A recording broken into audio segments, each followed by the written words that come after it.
TV, मैं हूं खुशीराज। 7 माह में बिहार में 29 एनकाउंटर हो चुके हैं। इन एनकाउंटर्स में 8 लोगों की मौत हो चुकी है।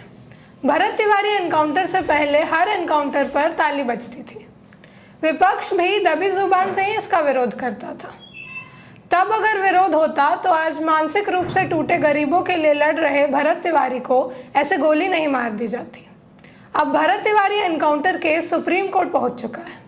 सुप्रीम कोर्ट इस केस में क्या कर सकता है, समझिए हल्ला बोल टीवी के editor in chief Deepak Sharma से। सुप्रीम कोर्ट इस केस में वही कर सकता है जो हैदराबाद के डॉक्टर दिशा के केस में हुआ था। डॉक्टर दिशा के केस में गिरफ्तारी हुई थी कुछ अपराधियों की और उन्हें सीन क्रिएशन के नाम पर बाहर ले जाकर गोली मार दी गई थी। यह मामला सुप्रीम कोर्ट पहुंचा था, एनकाउंटर मामला, और सुप्रीम कोर्ट के आदेश पर जांच बैठी थी, जांच हुई थी। जांच में दोषी पुलिसकर्मियों पर हत्या की एफआईआर दर्ज करने का आदेश दिया गया था। जितने भी पुलिसकर्मी थे उसमें एनकाउंटर में शामिल, उन सब के ऊपर हत्या की एफआईआर दर्ज हुई थी। अब बिहार में भरत तिवारी एनकाउंटर का मामला भी सुप्रीम कोर्ट पहुंच चुका है, लेकिन सवाल यही है कि 7 महीने में 29 एनकाउंटर हुए हैं और इन एनकाउंटर्स में 8 लोगों की जान जा चुकी है। ये जो 29 एनकाउंटर हुए थे, जिनमें से 29 में से कई एनकाउंटर्स पर जो मरने वाला है और जो घायल है, ऑपरेशन लंगड़ा का शिकार है, उसने सवाल उठाया था उसके परिजनों ने कि फेक एनकाउंटर है, पकड़ कर मार दिया गया। ये पुलिस ने फेक एनकाउंटर का फर्जी मुठभेड़ कर दी है। तब अगर इसका विरोध हुआ होता तो आज मानसिक रूप से टूट चुके, बेरोजगारी और सत्ता और सिस्टम के निष्ठुर रवैये की वजह से डिप्रेस्ड हो चुके बीएससी पास एक बेरोजगार युवक जो वहाँ के गरीबों जवैनिया गांव के विस्थापितों की लड़ाई लड़ रहा था, उसे अपने गले का लॉकेट सोने का बेचकर हथियार नहीं खरीदना पड़ता और पुलिस को डर लगता उसे गोली मारने में। पुलिस उसे पकड़कर गिरफ्तार करके उसका इलाज करवाती, जैसा मुख्यमंत्री सम्राट चौधरी ने कहा था कि वो मानसिक रूप से बीमार है और हम उसका इलाज करवाएंगे। लेकिन हुआ क्या, पुलिस ने उसे गोली मार दी। क्यों गोली मार दी पुलिस ने गोली इसलिए मार दी भरत तिवारी को क्योंकि पुलिस के मुंह बिहार में खून लग चुका है। ये जो 29 एनकाउंटर हैं, इन 29 एनकाउंटर की वजह से खून लगा है। और पहले ही बिहार के पूर्व डीजीपी अभयानंद ने हल्ला बोल टीवी से बातचीत में कहा था कि पुलिस के मुंह खून लगेगा, पुलिस को आप थप्पड़ मारने की इजाजत देंगे ना तो गोली मार देगा। पुलिस एक घोड़े की तरह है जिस पर बैठने वाला अगर लगाम ढीली छोड़ेगा तो भी दिक्कत है, लगाम कस देगा ज़्यादा तो भी दिक्कत है। संतुलन बनाना होगा, संतुलन बिगड़ गया है। जब बिहार के मुखिया सम्राट चौधरी यह कहते हैं कि मैंने पुलिस के हाथ खोल दिए हैं, मतलब वो ये कहते हैं कि पुलिस को आईपीसी, सीआरपीसी, भारतीय न्याय संहिता, बीएनएस में जो अधिकार मिले हैं, उस बिहार पुलिस मैनुअल में जो अधिकार मिले हैं, उससे कुछ ज़्यादा अधिकार वो दे रहे हैं। गलत तरीके अपनाने के अधिकार दे रहे हैं। हाथ खोलने का सीधा सीधा मतलब यही है। संकेतों में यह कहा जा रहा है कि हमने पुलिस के हाथ खोल दिए, मतलब पुलिस को कुछ भी करने की छूट दे रहे हैं। और अगर कुछ भी करने की छूट दे रहे हैं तो पुलिस निरंकुश होगी, और जब पुलिस निरंकुश होगी तो पुलिस हत्याएं करेगी। फिर पुलिस और गुंडों में ज़्यादा फर्क नहीं रह जाएगा। तो अब इस मामले में सुप्रीम कोर्ट में क्या हो सकता है हम आपको बताते हैं। बिहार में पिछले 7 माह में 29 एनकाउंटर हुए हैं। अगर सुप्रीम कोर्ट ने इस मामले की सुनवाई के दौरान जो सीनियर एडवोकेट विशाल तिवारी और नरेंद्र मिश्रा ने जो पीआईएल दायर की है सुप्रीम कोर्ट में, उसमें अगर सुनवाई के दौरान सुप्रीम कोर्ट ने स्टैंड लिया तो सिर्फ भरत तिवारी एनकाउंटर की जांच नहीं होगी, ये जो 29 एनकाउंटर हैं और 8 मौतें हैं, इन सब की जांच होगी। और इसमें जो PIL दायर की गई है इसमें इसे फर्जी इनकाउंटर बताते हुए निष्पक्ष जांच की मांग की गई है। कहा गया है कि कोर्ट इसमें, अदालत इसमें हस्तक्षेप करे। क्या पुलिस वालों पर FIR हो सकती है? बिल्कुल हो सकती है, क्योंकि बिहार के ही कई मामलों में FIR छोड़ दीजिए, पुलिस वालों को, थानेदार को फांसी तक की सजा हुई है। शमशेर नाम के एक पुलिस वाले ने मेडल पाने के लिए कुछ स्टूडेंट्स को एक बड़े गैंग का सदस्य बनाकर गोली मार दी थी। उसे विशेष अदालत ने फांसी की सजा सुनाई थी। तो ऐसा नहीं है कि कुछ नहीं हो सकता है। सुप्रीम कोर्ट के पास असाधारण संवैधानिक शक्तियां हैं। वो सुप्रीम कोर्ट, देश की सर्वोच्च अदालत, इस केस की खुद की मॉनिटरिंग करने से लेकर कई तरह के आदेश दे सकता है। और अगर जांच हो गई, निश्चित रूप से जांच होगी तो पुलिस जांच नहीं करेगी, बिहार पुलिस जांच नहीं करेगी, क्योंकि बिहार पुलिस तो कटघरे में ही खड़ी है, डॉक में ही है। निश्चित रूप से CID जांच नहीं करेगी, क्योंकि बिहार पुलिस का ही हिस्सा है। तो इसकी जांच CBI कर सकती है, या न्यायिक जांच का जैसा आदेश दिया है, मुख्यमंत्री ने कहा है कि हम न्यायिक जांच कराएंगे।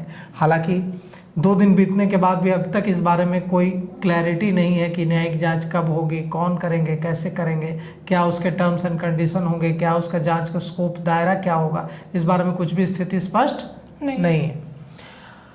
पुलिस कर्मियों पर FIR हो सकता है।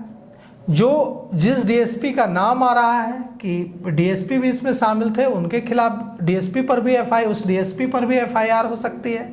और सरकार ने जांच कमेटी तो बना दी है, लेकिन FIR तो हुई नहीं है अभी तक पुलिस कर्मियों पर।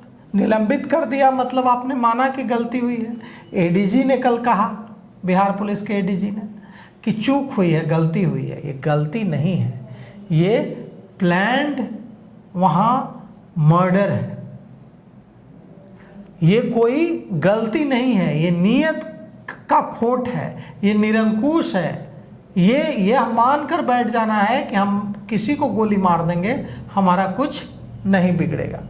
तो भरत तिवारी के परिवार को, भरत तिवारी की मौत के बाद उनके परिवार को वित्तीय मुआवजा देने के लिए भी आदेश अदालत दे सकती है, और पहले भी अदालतों ने इस तरह का आदेश दिया है।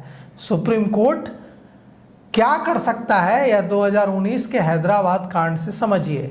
2019 में एक महिला डॉक्टर के साथ गैंगरेप हुआ था। इसके बाद पुलिस ने 4 आरोपियों को गिरफ्तार किया था, और सीन क्रिएशन के दौरान दावा किया था कि आरोपियों ने भागने की कोशिश की और एनकाउंटर में 4 अपराधियों को मार दिया था।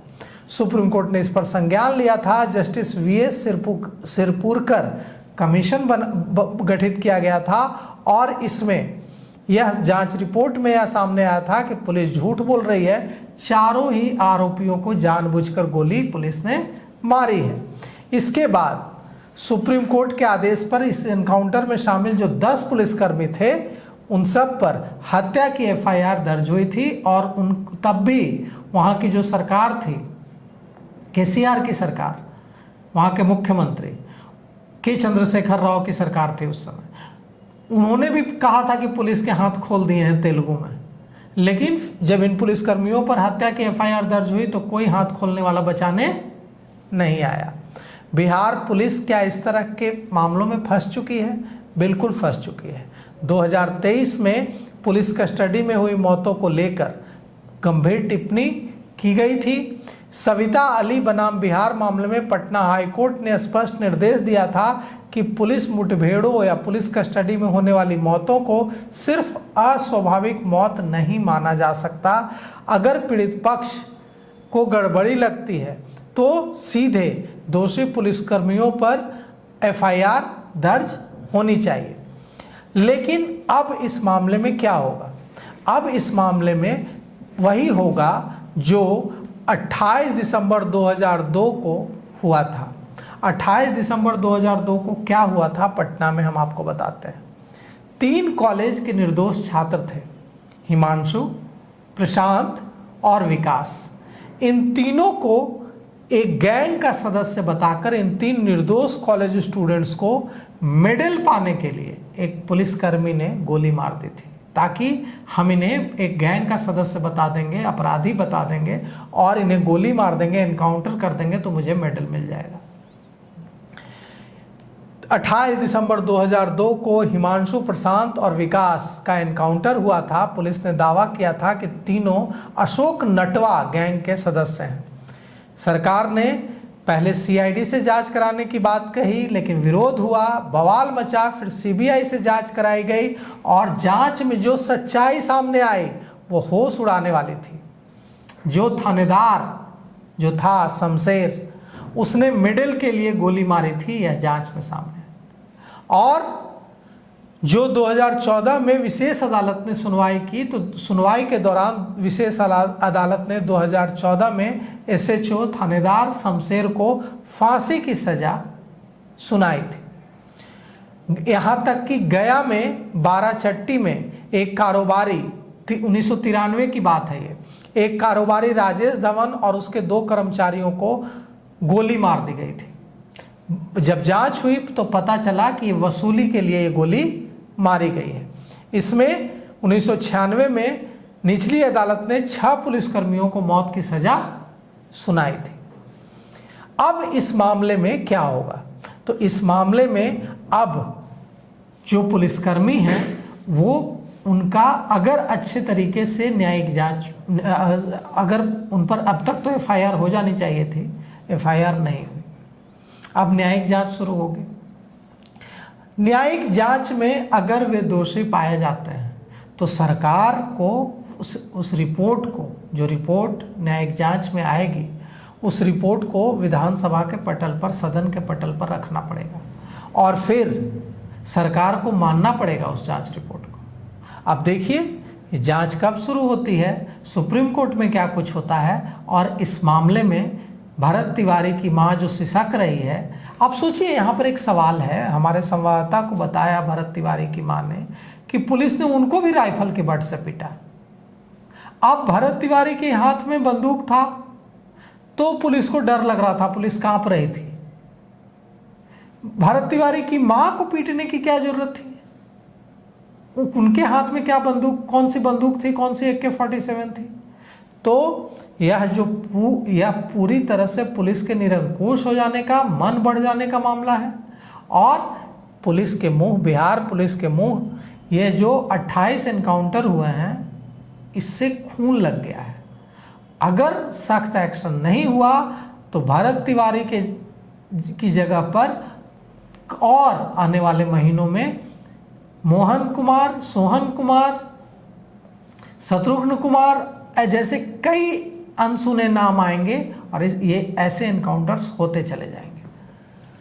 तो सुना आपने, इन सब पे आपकी क्या राय है हमें कमेंट बॉक्स में ज़रूर बताएं। आगे की खबरों के लिए बने रहें हल्ला बोल टीवी के साथ। धन्यवाद।